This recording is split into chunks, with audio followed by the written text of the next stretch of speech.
अस्सलाम वालेकुम स्टूडेंट्स। आज के लेक्चर में हम एक इम्पॉर्टेंट एंडोक्राइन ग्लैंड को डिस्कस करते हैं, दैट इज़ पैराथायरॉयड ग्लैंड। हमारी बॉडी में 4 पैराथायरॉयड ग्लैंड्स मौजूद होते हैं and where they are located, they are embedded on the posterior surface of the thyroid gland in the neck region. हमारे neck reason में जहाँ पर थायरॉयड ग्लैंड मौजूद होता है, थायरॉयड ग्लैंड के बैक साइड पर यही 4 पैराथायरॉयड ग्लैंड्स लोकेटेड होते हैं।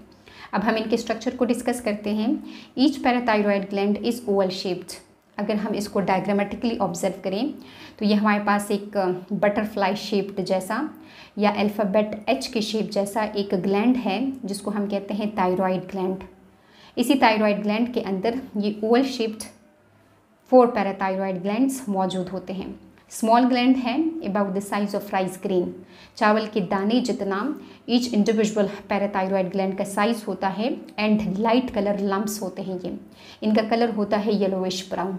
लम्प्स का मतलब होता है कम्पैक्ट मास ऑफ सेल्स, जो कि हमें एक आउटग्रोथ की तरह दिखाई देते हो। Now we are going to discuss about the secretion of the parathyroid gland. Parathyroid gland secretes one hormone and that hormone is called as parathormone. We can also call this hormone as parathyroid hormone या simply हम इसको PTH भी कहते हैं। ये hormone एक peptide hormone है क्योंकि ये 84 इमाइनो एसिड से मिलकर बना हुआ होता है। स्टूडेंट्स, अगर आपको इमाइनो एसिड्स का नंबर भूलता है तो कोई भी बात नहीं, बट आपको इतना लाजमी याद रखना है कि कौन सा हार्मोन किस केमिकल कैटेगरी से बिलोंग करता है। तो जो पैराथॉर्मोन है वो पेप्टाइड हार्मोन की कैटेगरी से बिलोंग करता है। अगर हम थायरॉयड ग्लैंड और पैराथायरॉयड ग्लैंड को देखें तो ये दोनों ग्लैंड्स एक दूसरे के साथ बहुत ज़्यादा क्लोज एसोसिएशन में लोकेटेड होते हैं, but both of these gland secrets totally different hormones from one another, क्योंकि thyroid gland T3, T4 and calcitonin release करता है, जबकि पैराथायरॉयड ग्लैंड पैराथॉर्मोन को रिलीज़ करता है। And what is the function of parathyroid hormone? Parathyroid hormone is responsible to maintain the level of calcium in blood. हमारे blood के अंदर एक नॉर्मल रेंज में कैल्शियम को मेंटेन रखना ये पैराथायरॉयड हार्मोन का काम होता है। ये हार्मोन कब रिलीज़ होता है? जब हमारे ब्लड के अंदर कैल्शियम का लेवल लो हो जाता है। हमारे पैराथायरॉयड ग्लैंड को अपना हार्मोन रिलीज़ करने के लिए, मतलब पैराथॉर्मोन को रिलीज़ करने के लिए पिट्यूटरी ग्लैंड के किसी भी स्टिमुलेटिंग हार्मोन का सिग्नल नहीं चाहिए होता है। जब भी हमारे ब्लड के अंदर कैल्शियम का लेवल लो हो जाता है तो यही लो लेवल ऑफ कैल्शियम हमारे पैराथायरॉयड ग्लैंड को पॉजिटिव फीडबैक देते हैं, जिसकी वजह से हमारा पैराथायरॉयड ग्लैंड पैराथॉर्मोन को रिलीज़ करना स्टार्ट कर देता है। और ये हार्मोन कब इनहिबिट हो जाता है, कब इसकी सिक्रीशन स्टॉप होने लगती है? जब कैल्शियम का लेवल ज़्यादा होने लगता है अपने नॉर्मल रेंज से भी। जब वो ज़्यादा होने लगता है तो यही हाई लेवल ऑफ कैल्शियम फिर हमारे पैराथायरॉयड ग्लैंड को नेगेटिव फीडबैक देता है, जिसकी वजह से हमारा पैराथायरॉयड ग्लैंड पैराथॉर्मोन को रिलीज़ करना स्टॉप करवा देता है। अब हम फंक्शंस ऑफ पैराथॉर्मोन को डिस्कस करते हैं कि पैराथॉर्मोन किस तरीके से हमारे ब्लड के अंदर कैल्शियम के लेवल को इंक्रीज़ कर देता है। पैराथॉर्मोन हमारी बॉडी में मेजरली बोन्स के ऊपर एक्ट करते हैं, किडनी ट्यूब्यूल्स के ऊपर एक्ट करते हैं एंड स्मॉल इंटेस्टाइन्स के ऊपर एक्ट करते हैं। It stimulates osteoclasts to reabsorb bone minerals and to liberate calcium into the blood, क्योंकि हमारी बॉडी के अंदर हमने बोन्स मिनरल्स को स्टोर करने के लिए एज ए स्टोर हाउस के तौर पर एक्ट करते हैं। जब भी हमारे ब्लड में कैल्शियम का लेवल ज़्यादा हो जाता है तो with the help of calcitonin hormone हम उसी हाई लेवल ऑफ कैल्शियम को उठाकर बोन्स के ऊपर डिपॉजिट करवा देते हैं।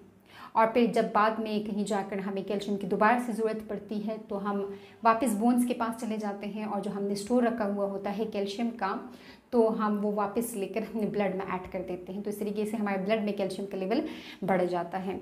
तो पैराथॉर्मोन हमारे बोन्स में ऑस्टियोक्लास्ट सेल्स को एक्टिव करते हैं। ऑस्टियोक्लास्ट सेल्स बोन्स की वो सेल्स होते हैं जो कि बोन से मिनरल्स को हटाने वाला काम कर रहे होते हैं। आपने ऑस्टियोक्लास्ट के फंक्शन को किस तरीके से याद रखना होगा? C for clast and C for cleave। तो जो ऑस्टियोक्लास्ट्स हैं वो क्लीव कर रहे होते हैं, हटा रहे होते हैं, रिमूव कर रहे होते हैं मिनरल्स को फ्रॉम द बोन्स, और फिर वही मिनरल्स जिसमें लार्जली कैल्शियम आइंस मौजूद होते हैं वो कैल्शियम आइंस हमारे ब्लड का पार्ट बन जाते हैं। Parathormone also stimulate absorption of calcium in the small intestine, क्योंकि पैराथॉर्मोन ने हर मुमकिन तरीक़ेकार करना होता है जिसकी वजह से हमारे ब्लड में कैल्शियम का लेवल ज़्यादा हो जाए। तो जो फूड जा रहा है टूवर्ड्स द स्मॉल इंटेस्टाइन, उस फूड में कैल्शियम अगर मौजूद है तो उस कैल्शियम की मैक्सिमम एब्जॉर्प्शन के लिए पैराथार्मोन रिस्पॉन्सिबल होता है। तो small intestine under the control of parathormone calcium को फूड मटेरियल से एब्जॉर्ब कर ब्लड का पार्ट बना देते हैं। It also stimulates calcium reabsorption in the kidney tubules. Kidney tubules में जो कैल्शियम ब्लड से फिल्टर किया हुआ होता है, तो under the control of parathormone वही कैल्शियम वापस रीअब्जॉर्ब होकर हमारे ब्लड का पार्ट बन जाता है, क्योंकि उस टाइम हमारे ब्लड में कैल्शियम का लेवल लो होता है। तो इन डिफरेंट तरीक़ेकार से पैराथार्मोन हमारे ब्लड में कैल्शियम का लेवल इंक्रीज़ कर देता है।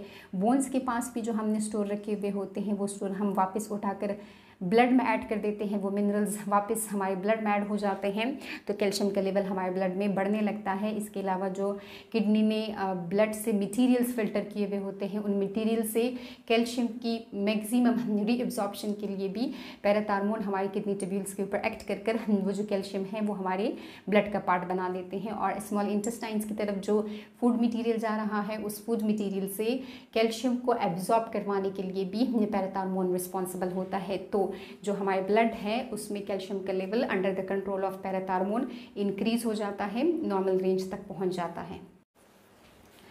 अब हम पैराथायरॉयड ग्लैंड की एबनॉर्मलिटीज़ को डिस्कस करते हैं कि अगर पैराथायरॉयड ग्लैंड अपनी सिक्रीशन यानी कि पैराथायरॉयड हार्मोन को अपने नॉर्मल लिमिट से या तो बहुत ज़्यादा अमाउंट में रिलीज़ करने लगे या बहुत ज़्यादा कम अमाउंट में रिलीज़ करने लगे, तो इसकी वजह से क्या क्या एबनॉर्मलिटीज़ हो जाती हैं। तो इसमें सबसे पहले हम डिस्कस करते हैं about the over secretion of parathyroid hormone, और इसके लिए हम एक दूसरा टर्म भी यूज़ करते हैं, हाइपर पैराथायरॉयडिज्म। ऐसा क्यों हो जाता है? Usually as a result of parathyroid gland tumour. Parathyroid gland में किसी ट्यूमर के बन जाने की वजह से पैराथायरॉयड ग्लैंड से बहुत ज़्यादा अमाउंट में पैराथायरॉयड हार्मोन रिलीज़ होने लगता है। अगर पैराथायरॉयड हार्मोन बहुत ज़्यादा अमाउंट में रिलीज़ होने लगे तो जो ब्लड में कैल्शियम का लेवल है वो बहुत ज़्यादा हो जाएगा, अपने नॉर्मल लिमिट से भी कैल्शियम हमारे ब्लड में ज़्यादा हो जाएगा, और इसको हम कहते हैं हाइपर कैल्सीमिया, ब्लड में हाई अमाउंट में कैल्शियम का मौजूद होना। अब इस हाइपर कैल्सीमिया की वजह से हमारी बॉडी के अंदर क्या क्या डिस्टर्बेंस हो जाएंगी, हमारा नर्वस सिस्टम डिप्रेस्ड हो जाएगा, हमारे न्यूरॉन्स के अक्रॉस जो नर्व इम्पल्स की ट्रांसमिशन का मैकेनिज़्म हो रहा होता है वो मैकेनिज़्म स्टॉप हो जाएगा। क्योंकि अगर हमारे एक्स्ट्रा सेलुलर फ्लूइड में कैल्शियम का लेवल बहुत ज़्यादा है तो इट मीन के न्यूरॉन्स के सेल मेम्ब्रेन के अक्रॉस जो सोडियम के चैनल्स लगे हुए होते हैं वो चैनल्स क्लोज हो जाते हैं। तो अगर सोडियम के चैनल्स क्लोज हैं तो सोडियम न्यूरॉन्स के अंदर नहीं जा पाएगा। सोडियम के अंदर ना जाने की वजह से न्यूरॉन्स में डिपोलराइजेशन का प्रोसेस नहीं होगा, एक्शन पोटेंशियल नहीं होगा, न्यूरॉन्स एक्साइटेबल स्टेट में नहीं आएंगे, न्यूरॉन्स की एक्साइटेबिलिटी डिक्रीज़ हो जाएगी, तो नर्वस सिस्टम डिप्रेस हो जाएगा, जिसकी वजह से मसल्स भी इफेक्ट हो जाते हैं। क्योंकि अगर हमारे मसल्स को कॉन्ट्रैक्शन का मैसेज ना मिले, अगर मसल्स कॉन्ट्रैक्ट नहीं करेंगे तो वो वीक हो जाएंगे, क्योंकि मसल्स को मैसेज देने वाला जो न्यूरॉन है वो खुद डिप्रेस स्टेट में है, तो मसल्स की तरफ कॉन्ट्रैक्शन का मैसेज नहीं जा पाएगा, जिसकी वजह से वो वीक हो जाएंगे। इसके अलावा हम बात करते हैं कि हाइपर कैल्सीमिया की वजह से किडनी स्टोन्स भी बन जाते हैं, क्योंकि जो ब्लड फ्लो हो रहा है टुवर्ड्स आवर किडनीज, तो उस ब्लड में बहुत ज़्यादा अमाउंट में कैल्शियम मौजूद है। यही कैल्शियम हमारी किडनी ट्यूब्यूल्स में स्टक हो जाता है और स्टोन की शक्ल ले लेता है।